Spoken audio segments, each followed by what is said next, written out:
Good morning. It is 11:30 a.m. and that means it's time for another episode of First Chapter Fun. If this is the first time you are joining this broadcast, this is the place where every day at 11:30 a.m. I I read the first chapter of a different book, not mine, but other authors, on Instagram Live down here on my iPad and on my phone on Facebook up here. So sometimes technology sends little gremlins to keep me on my toes, and sometimes Facebook in particular drops the connection. So if that happens and I freeze or my screen just goes dark, it's not you, it's me.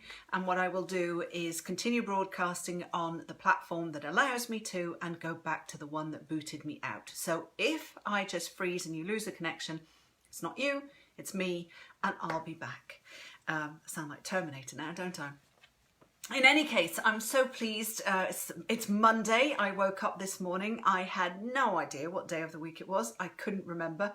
And then suddenly I realised, hey, it's Monday. And oh, look, it's the same as every other day. So how is everyone? I hope everyone's fine. Good morning. Lots of people have joined already. This is wonderful. We have Bruce Coffin, my hero, who has helped, a fellow author, has helped and advised me on 3 of my books now, I think, because he was a detective in Maine for 25 years. So a breadth of experience there, wealth of experience that I tap into, and such a gentleman. Good morning, Bruce. Lovely to see you. We have Ali, we have Lisa, we have Jennifer Jumbo, who's very excited for today. We have Kendra, we have Glennie, we have Sandy, and Hank, of course, because I'm reading from Hank Phillippi Ryan's book today.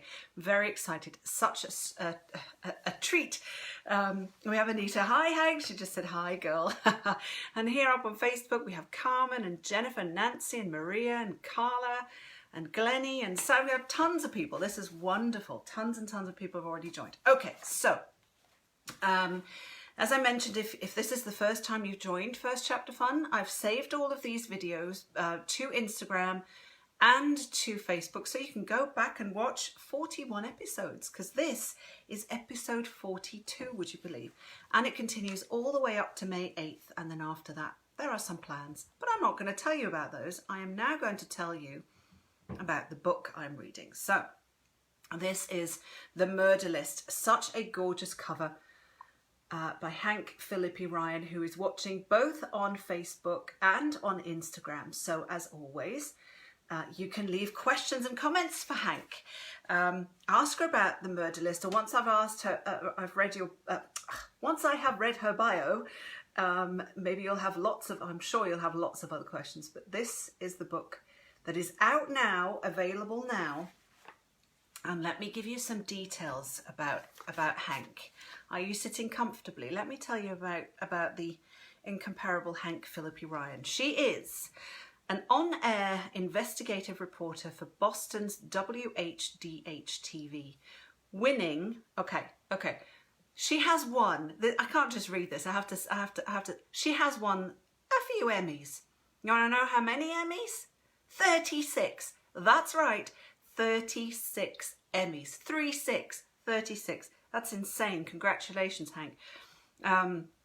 So she has won 36 Emmys and dozens more journalism honours. Her groundbreaking stories have changed lives and changed laws. She is a legend. A nationally best-selling author of 11 thrillers, because, you know, winning all those awards isn't enough. It's not busy enough. She writes books as well. 11 thrillers. Hank's also an award winner in her second profession as an author, with 5 Agathas, 3 Antonies, the Daphne, and the coveted Mary Higgins Clark Award. Critics call her a master of suspense.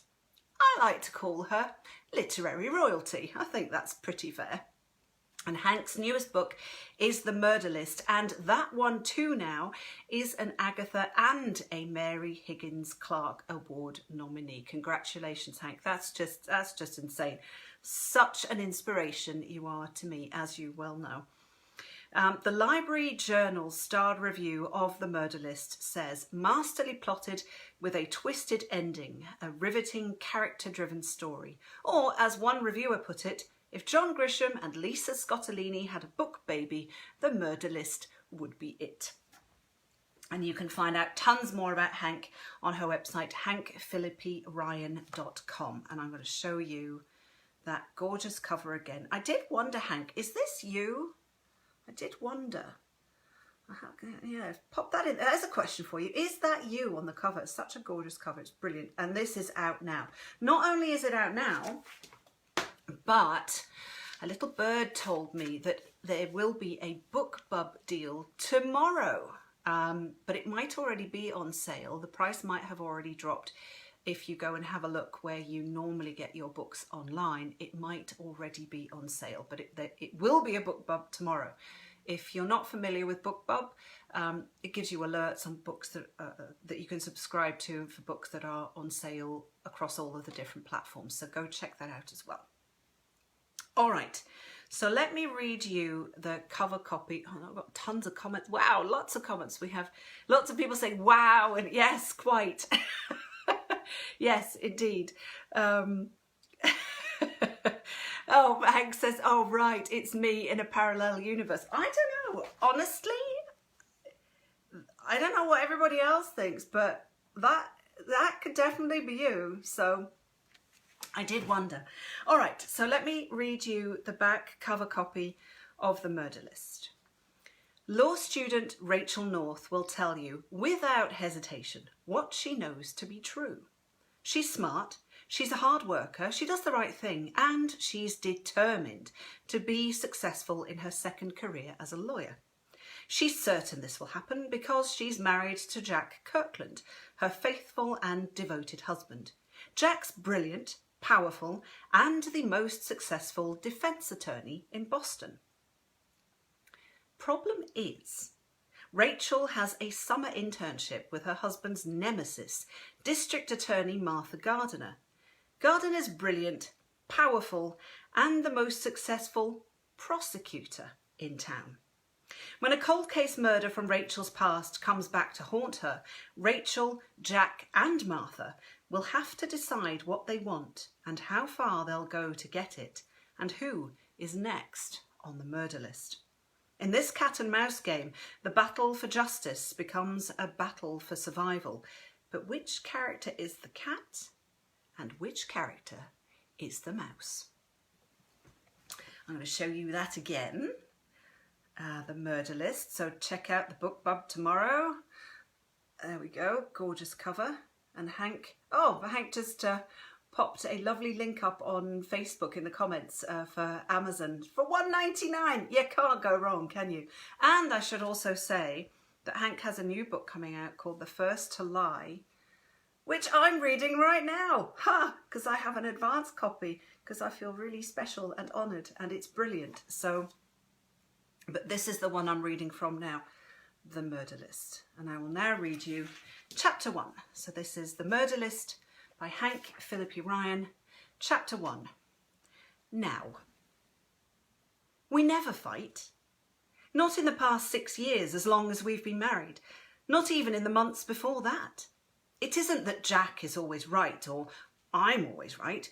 Usually our disagreements are about things that don't matter. So it's easier and quicker for me to acquiesce. Jack's a lawyer, so he likes to win. It makes him happy, and that's good. But now, on a Saturday morning in May, sitting face to face across our breakfast table in sweats and ratty slippers, we're definitely on the verge of a real fight. This time, the fight matters. This time, I have to win. I forbid it, Jack says. I burst out laughing, all I can think to do, because forbid is such an odd word. Forbid, I say the word, repeating it, diluting it, undermining it. What are you going to do, honey? Lock me in the castle tower? You're not that much older than I am. Come on, sweetheart, get real. Have some more coffee. Read your Globe. He doesn't look up from the metro section. It's absurd, Rachel, he says into the paper. That woman's evil. Plus, I can't understand why you'd want to fill your brain with that kind of... He shakes his head as he snaps a page into place, the newsprint crackling with his impatience. Absurd. An An exceedingly unwise decision on Gardiner's part, and yours too, Rach. I take a sip of dark roast to diffuse my annoyance and to clear the looming emotional thunderstorm. I know his problem isn't my summer internship in the Middlesex County District Attorney's Office. Jack's impatience with me is fuelled by the headlines he's reading, news stories that feature his name. Jack hates to lose, especially in court, and especially to Assistant District Attorney Martha Gardiner, my new boss. Martha Gardiner, the woman Jack usually refers to as Satan in pearls. He never laughs when he says it. Honey, I soften my voice, knowing there are many ways to win. Law school is teaching me that. It's only for 3 months. I'm required to do it. All the 2L students are, or we can't be 3Ls. And then we can't graduate. And there goes all that law school tuition you've loaned me. Plus, we've planned the whole thing. We're going to be partners. You'll get me on the murder list, and we're a team. Your very own word, remember? Team? Certainly doesn't feel like it. I thought you chose a side. He lowers the paper 1 inch, looks at me with narrowed eyes. And not that side, not hers. But how do I handle this? He pays the bills, at least at this point at least. As a student, at 36, the world's oldest law student, I have 0 income. You're my investment, he told me. I took it as a compliment. But there are no buts. Gardiner's a predator. She maligns the law, twists it, corrupts it. Her every instinct is to destroy and defeat. The newspaper barrier goes back up. I can't escalate this, so I'll ignore the fact that prosecutors are supposed to be the champions of law and order. Jack's oversensitive because Gardiner's the one prosecutor who can beat him. My dear husband is not the most reliable narrator, though, and he's probably exaggerating when he spins me stories about her disturbingly unfair and manipulative tactics. But Martha Leggett Gardiner is a touchy subject.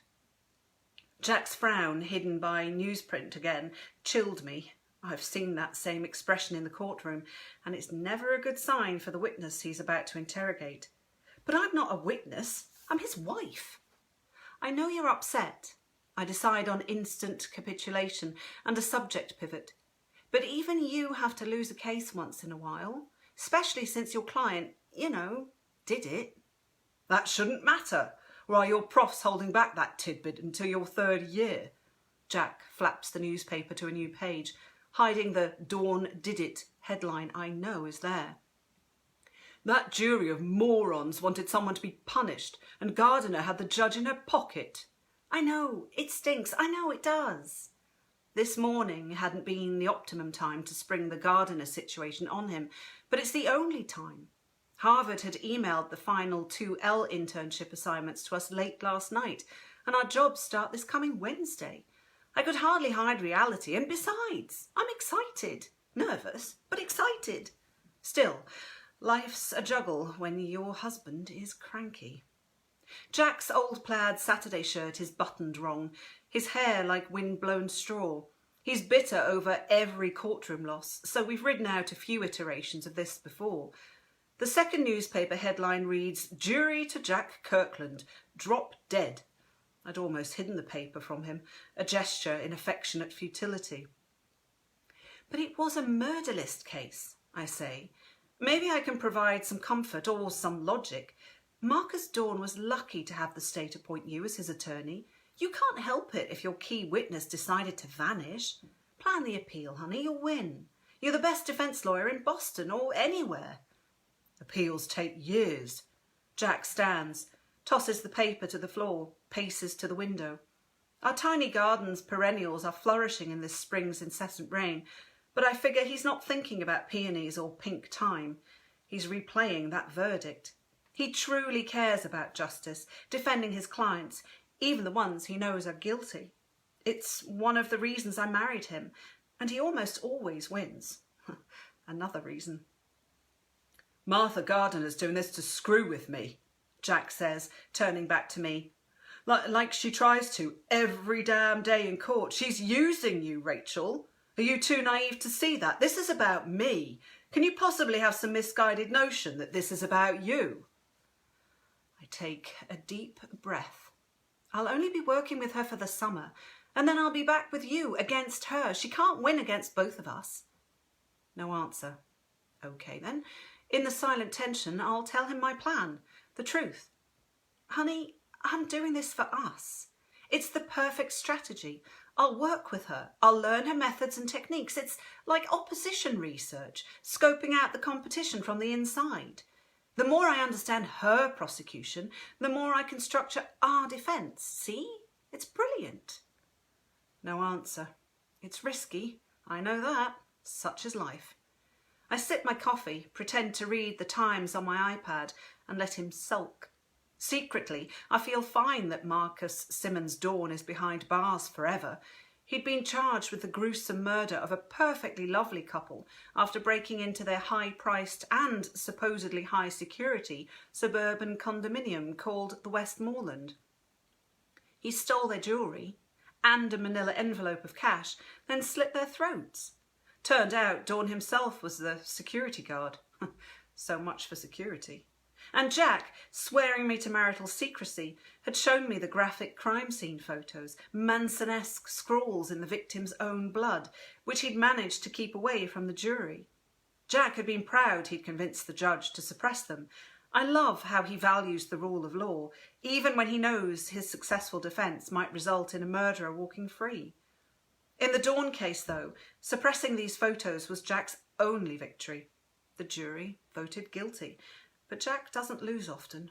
I'm relying on that. Especially since I'll eventually become my husband's law partner. I won't be on the state's special murder list like Jack is, since I'll be a novice for a while and not experienced enough for the state to appoint me to represent accused murderers who can't pay for their defence. But he's promised me we'll be Kirkland and North once I pass the bar exam. I close my eyes briefly, almost swooning with the need for that to come true. Jack and I will be protecting our clients' rights, together. As for Jack's one-sided philosophy, I truly love him for it, but hey, it's law school. I'm training to understand two sides, defence and prosecution. The devil you know. So you're insisting on this travesty, signing on with a devil woman? Jack, as if reading my mind, comes back to the table, retrieves the paper, places it beside his coffee mug, lays his left hand flat on top of it, his wedding ring hand. Even if it might end our marriage? My eyes well with tears at his tone, at his suggestion, at that possibility, at that disaster. What? I hear my voice tremble as I try to read his face. Kidding, sweetheart, Jack says. He kisses me on top of my head. Only kidding. That was chapter 1 of The Murder List by Hank Phillippi Ryan. There we go. So what's going to happen? What is going to happen? I don't know, and I need to know, so I'm going to read this, of course, obviously. Oh, thank you. Amanda just said, Hank and Hannah, you're both amazing, and Bruce said, excellent reading. Oh, thank you very much. Oh, Anita just said, got my copy. Oh, that's wonderful. So if you just joined, that was The Murder List, and it is on sale right now, and a Bookbub tomorrow, so $1.99. You definitely can't go wrong. And Judy says, was he really only kidding? I don't know. Was Jack really kidding? What's going to happen with Martha? What's going to happen when Rachel goes and works for his nemesis? I don't know, but it's brilliant. So that was today's episode of First Chapter Fun. I hope you enjoyed it as much as I did. I love doing these readings, and I love that we always have regular crowd, people who join, viewers who join, and you leave all these comments, and it's just really neat. I really like it. Thank you for always watching and tuning in. So let me tell you about tomorrow's book. I'm just going to scroll past a couple of covers, about 10 covers. Tomorrow we have Jennifer Rosner's The Yellow Bird Sings. I don't know how well, oh yeah, that's better if I twist it a little bit. This is tomorrow's book. I can't wait to introduce you to Jennifer and to The Yellow Bird Sings. That will be tomorrow. As always, right here on Instagram Live and right here on Facebook. Oh, Nancy just said, great choice of Mr. Nosy in the background, perfect for fiction authors. Yes, every day good spot. I'm changing the decor a little bit to keep you on your toes. So, First Chapter Fun will be back tomorrow at 11:30 Eastern Time. I hope you'll be able to join me then. And until tomorrow, as always, please stay safe, stay kind, and I hope to see you tomorrow. Thank you for watching.